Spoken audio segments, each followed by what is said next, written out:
نبی کریم صلی اللہ علیہ وسلم ان سے قریباً 2.5 سال پہلے دنیا میں تشریف لا چکے تھے۔ گویا نبی کریم صلی اللہ علیہ وسلم پہلے عام الفیل میں جلوہ افروز ہوئے، جبکہ ابو بکر صدیق تیسرے عام الفیل میں پیدا ہوئے۔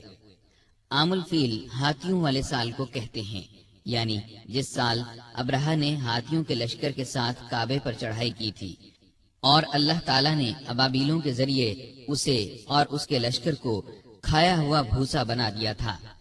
باپ نے ان کا نام عبد الکعبہ رکھا، یعنی کعبے کا بندہ۔ اسلام کو نبی کریم صلی اللہ علیہ وسلم نے ان کے اسلام لانے پر بدلا اور عبداللہ نام رکھا، یعنی اللہ کا بندہ۔ لیکن آپ ابو بکر کے نام سے مشہور ہوئے۔ ابو بکر دراصل ان کی کنیت تھی۔ اصل نام کے علاوہ عربوں میں باپ، بیٹے، بیٹی یا ماں وغیرہ کے نام کی نسبت سے ایک اور نام رکھ دیا جاتا تھا۔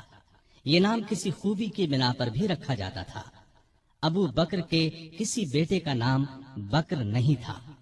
ان کی اچھی عادت اور نیکی کے کاموں میں آگے رہنے کی وجہ سے لوگوں نے ان کی کنیت ابو بکر رکھ دی تھی۔ بکر کا ایک مطلب پہل کرنا بھی ہے، گویا وہ نیکی کے کاموں میں پہل کرتے تھے۔ ان کی یہ کنیت اس قدر مشہور ہوئی کہ اصل نام سے بہت کم لوگ واقف ہیں۔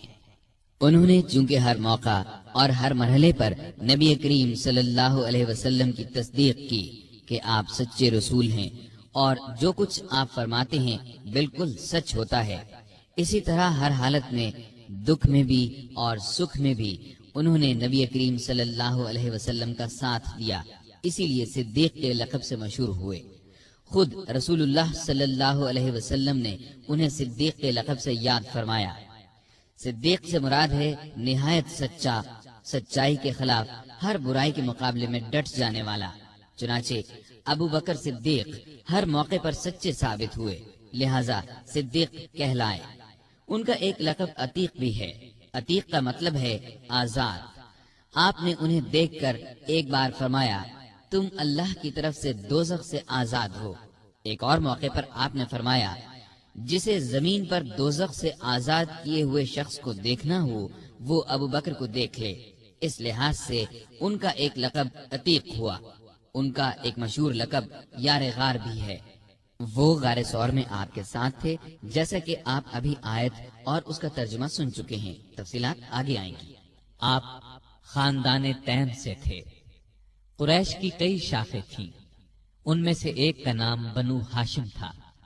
نبی کریم صلی اللہ علیہ وسلم بنو ہاشم سے تھے۔ ایک شاخ کا نام بنو تیم تھا۔ ابو بکر صدیق رضی اللہ عنہ اس سے تھے۔ بنو تیم بھی بہت باعزت خاندان تھا۔ 7ویں پشت میں آپ کا نسب رسول اللہ صلی اللہ علیہ وسلم سے جا ملتا ہے۔ وہ اس طرح کے قبیلہ قریش کے مرہ کے 2 بیٹے کلاب اور تیم تھے۔ کلاب کی اولاد سے نبی کریم صلی اللہ علیہ وسلم پیدا ہوئے اور تیم کی اولاد سے ابو بکر صدیق رضی اللہ عنہ پیدا ہوئے۔ ابو بکر صدیق کے والد کا نام عثمان بن عامر تھا اور ان کی کنیت ابو قحافہ تھی۔ یہ بھی اپنی کنیت ہی سے مشہور تھے۔ کامیاب اور خوشحال تاجر تھے۔ مکے کے لوگ انہیں بہت عزت کی نگاہ سے دیکھتے تھے۔ انہوں نے مکہ فتح ہونے کے بعد اسلام قبول کیا۔ اس وقت ان کی عمر 90 سال کے قریب تھی۔ بینائی جاتی رہی تھی۔ 14 ہجری میں 97 سال کی عمر میں وفات پائی۔ ابو بکر رضی اللہ عنہ کی والدہ کا نام سلمہ بنت سخر تھا۔ ان کی کنیت ام الخیر تھی۔ یہ بھی بنو تیم سے تھیں۔ اپنے شوہر ابو قحافہ کے چچا کی بیٹی تھی۔ انہوں نے نبی کریم صلی اللہ علیہ وسلم کی مدینہ ہجرت سے چند سال پہلے اسلام قبول کیا۔ لمبی عمر پائی اور ابو قحافہ کے وفات کے کچھ عرصے بعد فوت ہوئیں۔ ابو بکر کے 2 بھائیوں کا ذکر بھی تاریخ کی کتابوں میں ملتا ہے۔ دونوں بچپن میں فوت ہو گئے تھے۔ 2 بہنیں بھی تھیں، ام فروا اور قریبہ۔ ام فروا کی شادی اشعث بن قیس سے اور قریبہ کی شادی مشہور صحابی قیس بن سعد سے ہوئی تھی۔ ابو بکر صدیق رضی اللہ عنہ پیدا ہوئے تو ہر طرف شرک کی تاریکیاں چھائی ہوئی تھیں۔ لوگ پتھر اور لکڑی کے بتوں کی پوجا کرتے تھے۔ ابو بکر بچپن ہی سے ذہین اور بہت نیک تھے۔ ہوش سنبھالا تو ماں باپ کو بتوں کی پوجا کرتے دیکھا، لیکن کسی نے ابو بکر کو بتوں کی پوجا کرتے نہ دیکھا، نہ کسی نے انہیں مجبور کیا۔ اس وقت عرب میں لکھنے پڑھنے کا رواج نہیں تھا، بہت تھوڑے لوگ لکھنا پڑھنا جانتے تھے۔ ابو بکر پڑھے لکھے لوگوں میں سے تھے، شاید انہوں نے بچپن ہی میں لکھنا پڑھنا سیکھ لیا تھا، لڑنے کا طریقہ اور ہتھیاروں کا استعمال بھی سیکھا تھا، اور تجارت کرنے کے گر بھی سیکھ لیے تھے۔ وہ کبھی نشے والی چیز کے قریب نہیں گئے، نہ کسی برے کام میں کبھی حصہ لیا۔ جوان ہوئے تو خوبیاں اور نکھر گئیں۔ 18 سال کی عمر میں تجارت کا پیشہ اختیار کیا۔ وہ یمن، شام اور عراق وغیرہ جاتے، وہاں سے کپڑا خرید کر لاتے اور فروخت کرتے۔ بہت جلد اپنی سچائی اور دیانت کی وجہ سے دوسرے تاجروں کو پیچھے چھوڑ گئے، دولت مند ہو گئے۔ مکے کے رئیسوں میں ان کا شمار ہونے لگا۔ جتنے دولت مند تھے اتنے ہی سخی، نرم دل اور لوگوں کے ہمدرد تھے۔ بھوکوں کو کھانا کھلاتے، ننگوں کو کپڑے پہناتے، بیواؤں اور یتیموں کی مدد کرتے۔ کسی کو مصیبت میں دیکھتے تو فوراً اس کی مدد کو پہنچتے۔ عام لوگوں کے ساتھ بہت محبت اور شفقت سے پیش آتے، کبھی جھوٹ نہیں بولتے تھے، شراب اور بتوں سے نفرت کرتے تھے۔ اس زمانے میں جو بے شمار دوسری برائیاں پھیلی ہوئی تھیں ان سے بھی دور رہتے تھے۔ عربی زبان کے بہت اچھے عالم تھے، کبھی کبھار شعر بھی کہہ لیتے تھے۔ عرب میں یہ بات بہت خوبی کی سمجھی جاتی تھی۔ قریش کی مختلف شاخوں اور دوسرے قبیلوں کے رسم و رواج اور حسب و نسب کو جاننے والا ان سے بڑھ کر کوئی نہیں تھا۔ قتل کے مقدمات کے فیصلے وہی کرتے تھے۔ نیکی، پرہیزگاری، دیانتداری، نرم مزاجی، ملنساری اور دوسری خوبیوں کی وجہ سے مکے کے سب لوگ ان کی دل سے عزت کرتے تھے۔ کسی معاملے میں کوئی مشکل پیش آ جاتی تو مشورے کے لیے انہی کے پاس آتے تھے۔ عرب کے دوسرے قبیلے بھی ان کی عزت کرتے تھے۔ تجارت کے لیے دوسرے ملکوں کا سفر کرتے تو عرب کے اکثر قبیلوں سے واسطہ پڑتا تھا، وہ سب انہیں ایک معزز اور نیک تاجر خیال کرتے تھے۔ یہی وہ زمانہ تھا جب ان کی دوستی نبی کریم صلی اللہ علیہ وسلم سے ہو گئی، اور یہ دوستی روز بروز گہری ہوتی چلی گئی۔ دونوں ایک دوسرے کو بہت چاہنے لگے تھے۔ کئی تجارتی سفر بھی ایک ساتھ کیے۔ پھر وہ وقت بھی آیا جب رسول اللہ صلی اللہ علیہ وسلم ہر روز صبح و شام ان کے گھر تشریف لے جانے لگے۔ اس طرح وہ مکے کے تمام لوگوں سے بڑھ کر آپ صلی اللہ علیہ وسلم کے اخلاق اور بے مثال خوبیوں سے واقف ہو گئے۔ اسلام لانے سے پہلے تک ان کا یہی رنگ رہا، یہاں تک کہ 38 سال کی عمر کو پہنچ گئے۔ اس وقت نبی کریم صلی اللہ علیہ وسلم کی عمر مبارک 40 سال ہو چکی تھی، اور آپ 41ویں سال میں قدم رکھ چکے تھے کہ آپ نے نبوت کا اعلان فرمایا۔ سب سے پہلے 4 نیک انسانوں نے اسلام قبول کیا۔ ان میں سے 3 تو آپ کے گھر کے تھے، یعنی خدیجہ رضی اللہ عنہا، علی رضی اللہ عنہ اور زید بن حارثہ رضی اللہ عنہ۔ علی آپ کے چچا زاد بھائی تھے، آپ ہی کے پاس رہتے تھے، اور اس وقت ان کی عمر 10 برس تھی۔ زید بن حارثہ آپ کے خادم اور منہ بولے بیٹے تھے۔ خدیجہ آپ کی بیوی تھی۔ گھر سے باہر کے لوگوں میں سب سے پہلے ابو بکر صدیق رضی اللہ عنہ نے اسلام قبول کیا۔ گویا مردوں میں بھی سب سے پہلے یہی اسلام لائے۔ اسلام لاتے ہی آپ نے فوراً کہہ دیا، اب میری ہر چیز کا مالک اللہ اور اللہ کے رسول ہیں۔ مال اور اسباب تو کیا چیز ہیں، ان کی خاطر جان اور اولاد بھی قربان کر سکتا ہوں۔ نبوت کا اعلان فرمانے کے بعد نبی صلی اللہ علیہ وسلم نے شروع کے 3 سالوں میں صرف ان سمجھدار لوگوں کو اسلام کی طرف بلایا جن سے یہ امید کی جا سکتی تھی کہ وہ جھگڑا نہیں کریں گے اور اللہ کا سچا دین قبول کر لیں گے۔ اس کام میں ابو بکر صدیق نے آپ کا پورا ساتھ دیا۔ اسلام کی تبلیغ کی اور قریش کے بڑے بڑے لوگوں کو مسلمان کر لیا۔ ان میں عثمان غنی، طلحہ، زبیر، سعد بن ابی وقاص اور عبد الرحمن بن عوف رضی اللہ عنہم جیسے اونچے رتبے کے لوگ شامل تھے۔ رسول کریم صلی اللہ علیہ وسلم کی تبلیغ سے 3 سال میں قریباً 150 نیک مردوں اور عورتوں نے اسلام قبول کیا۔ یہ کام چپ کے کیا گیا۔ اس زمانے میں نمازیں بھی چھپ کر پڑھی جاتی تھیں تاکہ کافروں کو ان کے اسلام لانے کا پتہ نہ چلے۔ تاہم ایک دن چند کافروں نے مسلمانوں کو نماز پڑھتے دیکھ لیا۔ انہوں نے مسلمانوں کو باپ دادا کا مذہب چھوڑنے پر برا بھلا کہا۔ نبی کریم صلی اللہ علیہ وسلم کو خبر ہوئی تو آپ نے اپنے پیارے صحابی ارقم بن ابی ارقم رضی اللہ عنہ کے مکان کو مسلمانوں کے جمع ہونے اور نماز پڑھنے کی جگہ بنا دیا۔ یہ مکان صفا پہاڑی کے قریب تھا اور بہت محفوظ تھا۔ کافر اس پر آسانی سے حملہ نہیں کر سکتے تھے۔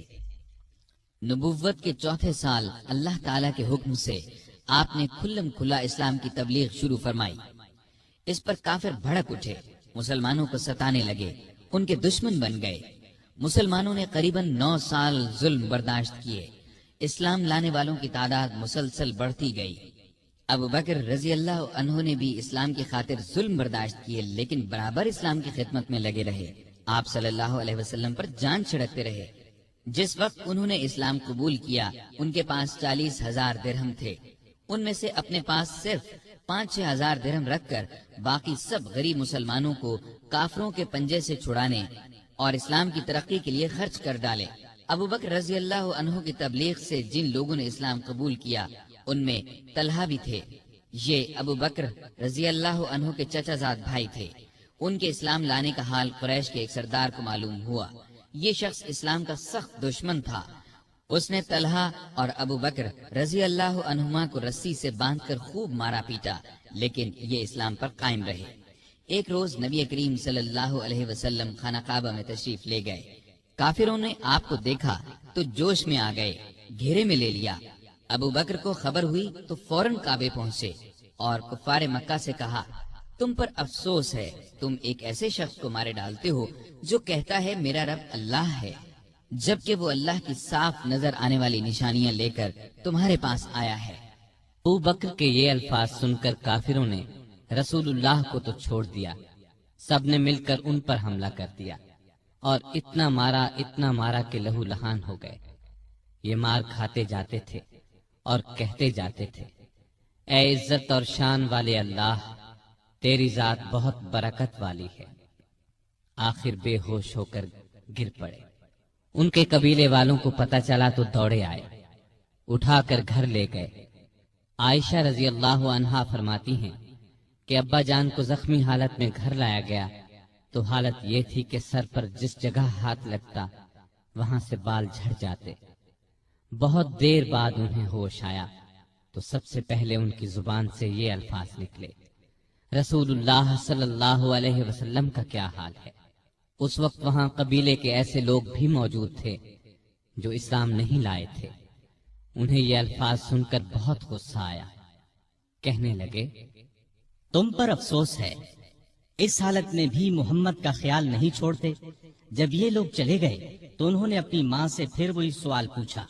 ماں نے کہا، مجھے ان کا کچھ حال معلوم نہیں۔ اس پر وہ بولے، جا کر خطاب کی بیٹی ام جمیل سے پوچھیں۔ ام جمیل کا نام فاطمہ تھا، عمر فاروق رضی اللہ عنہ کی بہن تھی۔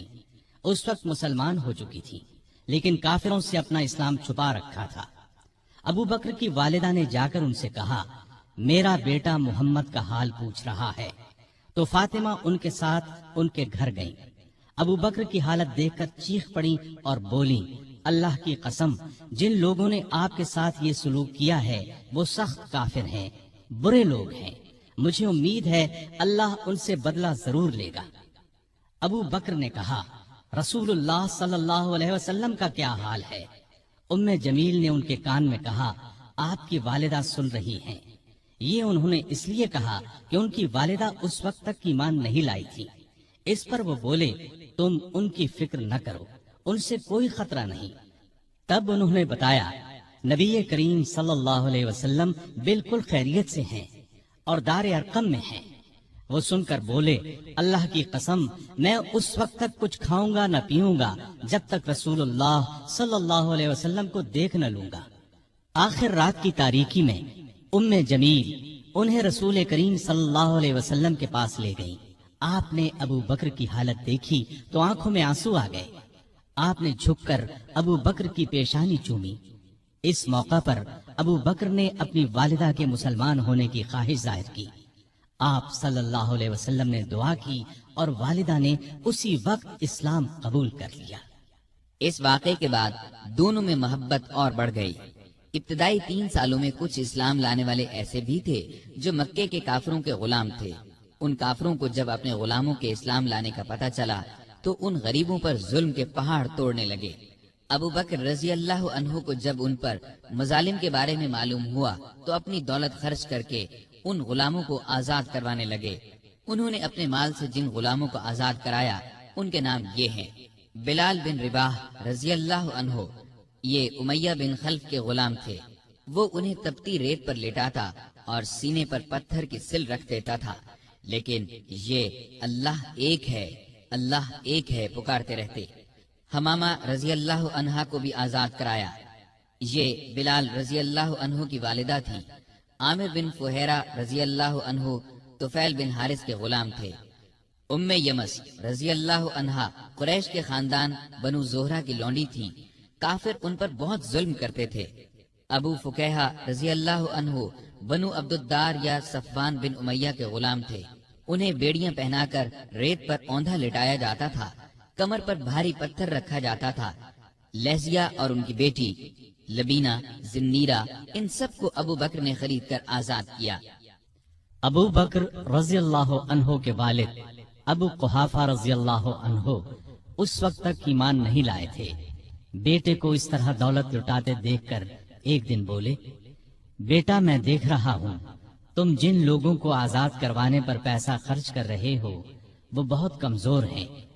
تم مضبوط لوگوں کو آزاد کراتے تو وہ تمہارے کام آتے۔ اس پر ابو بکر نے جواب دیا: میں نے ان غریبوں کو اپنے فائدے کے لیے نہیں، اللہ کو راضی کرنے کے لیے آزاد کرایا ہے، وہی اس کا بدلہ دے گا۔ یہ بات سن کر ان کے والد خاموش ہو گئے۔ کافروں کا ظلم جب حد سے بڑھا تو نبی کریم صلی اللہ علیہ وسلم نے مسلمانوں کو حبشہ کی طرف ہجرت کرنے کا مشورہ دیا۔ کچھ مسلمان ہجرت کر گئے۔ ابو بکر نے بھی اپنا وطن چھوڑا، لیکن راستے میں قبیلہ قارہ کے سردار ربیہ بن رفیع ملے۔ وہ اپنی امان میں انہیں واپس مکے لے آئے، اس لیے کہ وہ ابو بکر کو بہت پسند کرتے تھے۔ مکے میں داخل ہو کر ربیہ نے اعلان کر دیا کہ ابو بکر ان کی پناہ میں ہیں۔ قریش نے اس شرط پر ان کی پناہ منظور کر لی کہ ابو بکر اپنے گھر کے اندر جس طرح چاہیں عبادت کریں، گھر سے باہر نہ کریں، نہ اونچی آواز سے قرآن پڑھیں۔ انہوں نے یہ بات مان لی، لیکن ان کا دل بہت نرم تھا۔ جب گھر میں قرآن پڑھتے تو بے اختیار رونے لگتے۔ ان کے رونے کی آواز سن کر لوگ گھروں سے نکل آتے، راستہ چلتے لوگ رک جاتے اور قرآن سننے لگتے۔ مکے کے کافروں نے جب یہ دیکھا تو ربیہ سے شکایت کی۔ ربیہ نے ان کی شکایت ابو بکر کے آگے رکھی۔ اس پر ابو بکر نے ان کی پناہ واپس کر دی اور فرمایا: میں اپنے اللہ کی پناہ پر راضی ہوں۔ ربیہ نے جا کر کفار سے کہا کہ ابو بکر نے میری پناہ واپس کر دی ہے، اب تم جانو وہ جانے۔ بعد میں یہ ربیہ بن رفیع مسلمان ہو گئے تھے۔ ان کی کنیت ابن داغینہ تھی۔ عرب کے مسلمان بہادروں میں ان کا شمار ہوا۔ اب ابو بکر رضی اللہ عنہ پہلے کی طرح اسلام کی تبلیغ کرنے لگے۔ رسول اللہ صلی اللہ علیہ وسلم کی حمایت میں ہر وقت جان ہتھیلی پر لیے رہتے۔ کافروں نے کئی بار انہیں شدید تکالیف پہنچائی۔ ایک دفعہ نبی کریم صلی اللہ علیہ وسلم خانہ کعبہ میں نماز پڑھ رہے تھے۔ ایک کافر عقبہ بن ابی معیط نے آپ کی گردن مبارک میں چادر ڈال کر بل دینا شروع کیے۔ وہ آپ کا گلا گھونٹنا چاہتا تھا۔ ابو بکر دوڑ کر وہاں پہنچے، عقبہ کو دھکا دے کر ہٹایا اور بولے: تم ایک ایسے شخص کی جان لینا چاہتے ہو جو یہ کہتا ہے میرا رب اللہ ہے۔ اس پر عقبہ اور دوسرے کافروں نے ابو بکر کو مار مار کر ادموا کر ڈالا۔ ایسے اور کئی موقعوں پر نبی کریم صلی اللہ علیہ وسلم کی حفاظت کے لیے سینہ تان کر کھڑے ہو گئے۔ خود مار کھا لی تاکہ آپ صلی اللہ علیہ وسلم کو تکلیف نہ پہنچے۔ نبوت کے 12ویں سال معراج کا واقعہ پیش آیا۔ صبح کے وقت جب رسول اللہ صلی اللہ علیہ وسلم نے ابو جہل وغیرہ کے سامنے یہ واقعہ بیان فرمایا تو وہ مذاق اڑانے لگے اور ابو بکر کے پاس گئے اور کہا کہ دیکھو تمہارے صاحب کیسی باتیں کر رہے ہیں۔ اس پر انہوں نے جواب دیا، اگر محمد صلی اللہ علیہ وسلم نے یہ باتیں کہی ہیں تو ان کے سچا ہونے میں مجھے ذرہ بھر شک نہیں، کیونکہ سچ کے سوا آپ کی زبان مبارک پر کوئی بات نہیں آتی۔ پھر خود آپ کے پاس آئے اور پوچھا، اے اللہ کے رسول صلی اللہ علیہ وسلم، کیا واقعی آپ نے ایسا فرمایا ہے؟ آپ نے فرمایا ہاں۔ یہ سنتے ہی ابو بکر نے عرض کیا، جو کچھ آپ نے فرمایا میں اس پر ایمان لاتا اور تصدیق کرتا ہوں کہ آپ بالکل سچے ہیں۔ ابو بکر کو صدیق کا لقب اسی لیے ملا کہ انہوں نے اس موقع پر اور دوسرے موقعوں پر بھی ہمیشہ رسول اللہ صلی اللہ علیہ وسلم کی تصدیق کی اور آپ کی نبوت کی گواہی دی۔ پھر جب کافروں نے نبی کریم صلی اللہ علیہ وسلم کو قتل کرنے کا منصوبہ تیار کر لیا تو اللہ تعالیٰ نے آپ کو ہجرت کی اجازت دے دی۔ آپ ابو بکر کے پاس آئے اور انہیں بتایا، مجھے ہجرت کی اجازت مل گئی ہے۔ یہ سن کر ابو بکر نے عرض کیا، میرے ماں باپ آپ پر قربان ہوں، کیا مجھے بھی آپ کے ساتھ چلنے کی اجازت ہے؟ آپ نے فرمایا ہاں۔ یہ سن کر ابو بکر اتنے خوش ہوئے کہ رونے لگے۔ عائشہ رضی اللہ عنہا فرماتی ہیں کہ اس روز مجھے پہلی بار معلوم ہوا کہ کوئی شخص حد سے زیادہ خوشی سے بھی رونے لگتا ہے۔ پھر ابو بکر نے عرض کیا، مجھے اندازہ تھا کہ آپ ہجرت کریں گے، اس لیے میں نے 2 اونٹنیوں کو کھلا پلا کر تیار کر رکھا ہے، ان میں سے ایک آپ لے لیں۔ آپ نے فرمایا لیکن میں قیمت دے کر لوں گا۔ ابو بکر خاموش ہو گئے۔ رات ہوئی تو آپ علی رضی اللہ عنہ کو اپنے بستر پر لٹا کر گھر سے نکلے۔ اللہ تعالیٰ نے کفار کو اس وقت اندھا کر دیا، وہ ننگی تلواریں لیے گھر کو گھیرے کھڑے تھے کہ جو ہی آپ باہر نکلیں گے کام تمام کر دیں گے۔ آپ قرآن مجید کی آیات پڑھتے ہوئے باہر نکل آئے، سیدھے ابو بکر کے گھر پہنچے۔ وہ پہلے ہی تیار بیٹھے تھے۔ رخصت سے پہلے انہوں نے اپنے بیٹے کو ہدایت کی کہ رات کو آ کر خبریں سنانا، ہم فلاں جگہ ٹھہریں گے۔ اپنے خادم عامر بن فہیرہ کو ہدایت دی کہ وہ روزانہ کی طرح بکریاں چرائے اور رات کو ان کا دودھ ہمیں دے جایا کرے۔ پھر ابو بکر گھر میں موجود تمام نقدی ساتھ لے کر نکل پڑے۔ راستے میں ابو بکر کبھی آپ کے آگے ہو جاتے اور کبھی پیچھے۔